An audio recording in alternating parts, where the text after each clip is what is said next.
Study competitive. Today we will learn some basic terms of English. Let's start it. Language. सबसे पहले हम जानेंगे कि लैंग्वेज क्या होती है। किसी भी टॉपिक को शुरू करने से पहले सबसे पहले हम उसके बेस को जानते हैं, उसकी जड़ को जानते हैं। तो इसमें हम क्या बात कर रहे हैं, आज हम इंग्लिश के बेसिक टर्म्स की बात कर रहे हैं। तो हमें सबसे पहले जानना होगा कि इंग्लिश लैंग्वेज, कोई भी लैंग्वेज क्या होती है। लैंग्वेज क्या होती है गाइस, जिसमें हमें क्या होता है, लैंग्वेज क्या होती है, the system of communication in speech and writing.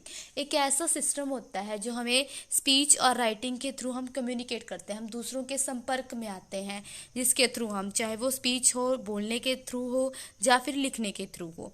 Next है लैंग्वेज डिपेंड्स अपॉन साउंड। जो हमारी लैंग्वेज है वो किस पे डिपेंड करती है, साउंड पे डिपेंड करती है। लैंग्वेज किससे, लैंग्वेज का बर्थ ही अगर हम कहें तो लैंग्वेज का बर्थ किससे होता है, लैंग्वेज का जो बर्थ है वो होता है गाइस साउंड से।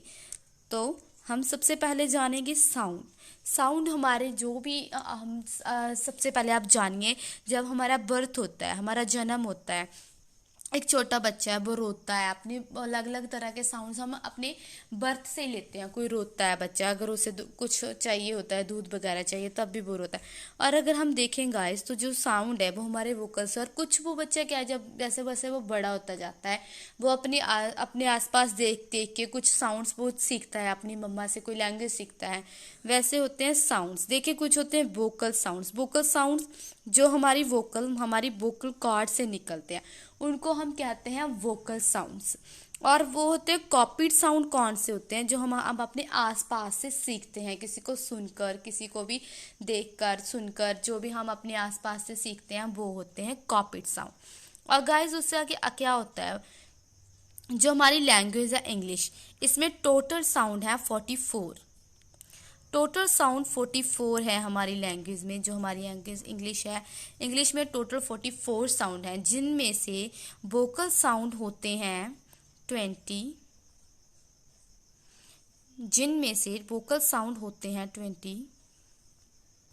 20 वोकल साउंड होते हैं, और 24 हमारे होते हैं कॉपीड साउंड, जिनको हम कॉन्सोनेंट भी कह देते हैं। और ये जो वोकल साउंड है, जो हमारी गले से निकलते हैं, जे आवाजें, उनको हम बोलते हैं वोकल साउंड। और जो कॉपीड साउंड है, जे हमारे टीथ से जो भी हमारे टच होकर जाते हैं, टीथ के साथ, लिप्स के साथ, टंग के साथ जो हमारे यूज़ होते हैं ना, वो साउंड जो हमारी टीथ के साथ कह लो, हमारी टंग के साथ कह लो, ठीक है, हमारे जो लिप्स हैं उनके यूज़ से जो हम उनके बोलने में उनका यूज़ होता है।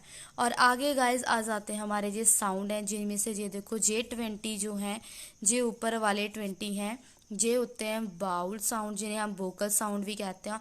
और नीचे वाले हमारे होते हैं कॉपीड साउंड।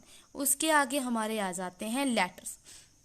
जैसे कि हम जानते हैं क्या होता है, साउंड से शुरुआत होती है गाइस किसी भी लेटर की। साउंड से ही तो लेटर बनते हैं, और उन लेटर्स को अरेंज कर कर हम बनाते हैं अल्फ़ाबेट।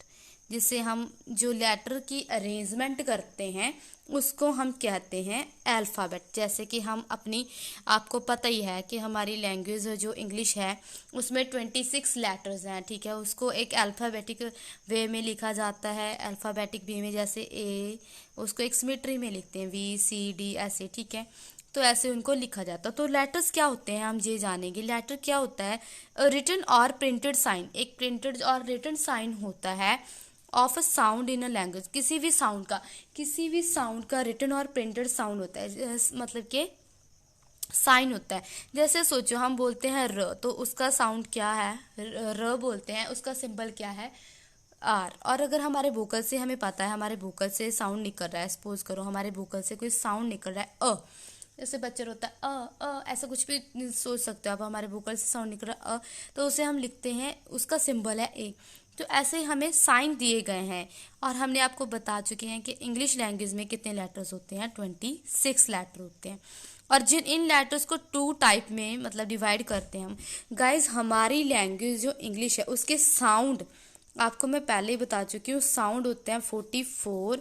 और जो हमारी जो लैंग्वेज है इसके साउंड 44 हैं, पर इसके जो लेटर्स हैं इसके जो लेटर्स हैं वो 26 हैं। आपको ऑलरेडी मैं लेटर्स और साउंड में डिफरेंट बता चुकी हूँ, ठीक है। इसके साउंड कितने हैं? 44 हैं, जिसमें से वोकल और कॉपीड आ जाते हैं। और लेटर होते हैं जो वोवल और वाउल्स और कॉन्सोनेंट होते हैं, जिनमें से A, E, I, O, U ये हमारे 5 जो है वाउल्स होते हैं, और बाकी के जो हमारे रह जाते हैं वो हो जाते हैं कॉन्सोनेंट। उसके बाद हम पढ़ते हैं वर्ड्स। जैसे हमें पता है कि लेटर को ज्वाइंट कर करके हम क्या बना सकते हैं?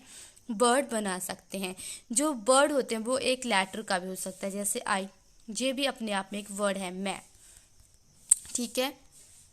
उसके बाद हमारा साउंड आ जाता है, और कोई भी साउंड हो सकता है, और ग्रुप ऑफ लेटर्स भी हो सकते हैं। जैसे हम जानते ही हैं, आपको हम जो भी वर्ड्स पढ़ते हैं उन्हें ग्रुप ऑफ लेटर्स के ही तो वो बनते हैं, और उसके बाद हो जाते हैं ग्रुप ऑफ साउंड, जो ऐसे मतलब कि साउंड एट एक्सप्रेस कोई पर्टिकुलर मीनिंग एक्सप्रेस करते हैं, उनको हम कहते हैं वर्ड्स।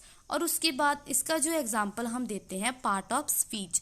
जैसे कोई भी नाउन, किसी भी सेंटेंस में हम नाउन देखते हैं, adjective, verb, noun, article, adverb, preposition, conjunction, interjection, ये सब क्या होते हैं? Part of speech, and it is a part of words. इनको वर्ड्स कहा जाता है। नेक्स्ट गाइस हमारे आ जाते हैं क्लॉज। हमारी क्लॉज आ जाती है। क्लॉज क्या होती है? Group of birds. एक ग्रुप ऑफ बर्ड्स होती है, अ ग्रुप ऑफ बर्ड्स होती है that includes a subject and a verb, जिसमें एक सब्जेक्ट होता है और एक ही वर्ब होता है, जिसमें वन सब्जेक्ट होता है और वन वर्ब होता है। Okay, it is also part of sentence. It is इसको एक सेंटेंस का पार्ट भी कहा जाता है। तो क्लॉज क्या होती है? जिसमें एक सेंटेंस का ऐसा पार्ट जिसमें एक सब्जेक्ट होता है और एक वर्ब होता है। जैसे ये देखो, आपको एक एग्जांपल दी गई है, एलाइस ईट मैंगोज। जो एलाइस है वो सब्जेक्ट है, और ईट मैंगोज क्या है? वर्ब है। ईट क्या है? वर्ब है। इसमें एक सब्जेक्ट है और एक वर्ब होता है। इसको कहते हैं फ्रेज। ये अपना पूरा मीनिंग दे रही है। जो एलाइस है वो आम खाती है। नेक्स्ट हमारा टॉपिक है सेंटेंस। सेंटेंस क्या होता है? आपको सबको पता है। जो मैं अभी आपसे बोलने जा रही हूँ, लगातार बोलने जा रही हूँ, जो होता है sentence. A group of words that expresses a statement, जो एक स्टेटमेंट को एक्सप्रेस करता है। एक क्वेश्चन को, जो एक स्टेटमेंट को भी एक्सप्रेस करता है, और वो स्टेटमेंट भी हो सकती है, वो क्वेश्चन भी हो सकता है। When sentence is written it begins with the capital letter. जब एक सेंटेंस को मतलब कि शुरू किया जाता है, आपको पता ही है, जो तो हम शुरू से पढ़ते आ रहे हैं कि सेंटेंस की स्टार्टिंग जो होती है, जैसे मैं लिखूं आई एम अ गर्ल, तो मैं उसका जो फर्स्ट लेटर है वो क्या पाती हूँ? कैपिटल लिखती हूँ, और उसके लास्ट में मैं एक फुल स्टॉप लगाती हूँ, ठीक है गाइस। एंड नेक्स्ट क्या है? सेंटेंस क्या है? अभी हमें फिर से, तो हम क्या सीख रहे हैं कि sentence a group of word that express a complete idea, जिसमें एक कंप्लीट आइडिया हमें मिलता है, मतलब उससे पूरी बात समझ आती है। जैसे माय नेम इज सारा, मेरा नाम सारा है। आई हैव अ कार, मेरे पास एक कार है। यू आर माई फ्रेंड, तुम मेरे दोस्त हो। तो ऐसी जो हमें पूरा सेंटेंस हमें पूरा आइडिया देता है, पूरी हमें समझ देता है, उसको कहते हैं हम सेंटेंस। जब हम अपनी बातों को, हमारे फीलिंग्स को हम एक्सप्रेस करते हैं, पूरी समझ के साथ एक्सप्रेस करते हैं, उसे हम सेंटेंस कहते हैं। तो गाइज हम नेक्स्ट वीडियो में हम इसके मतलब जो क्लॉज है पहले हम उसके बारे में सीखेंगे, पूरी डीपली सीखेंगे, और सेंटेंस के बारे में सीखेंगे। अगर आपको वीडियो अच्छी लगी हो तो चैनल को सब्सक्राइब और वीडियो को लाइक एंड शेयर प्लीज़ ज़रूर कर देना। Thank you so much for watching.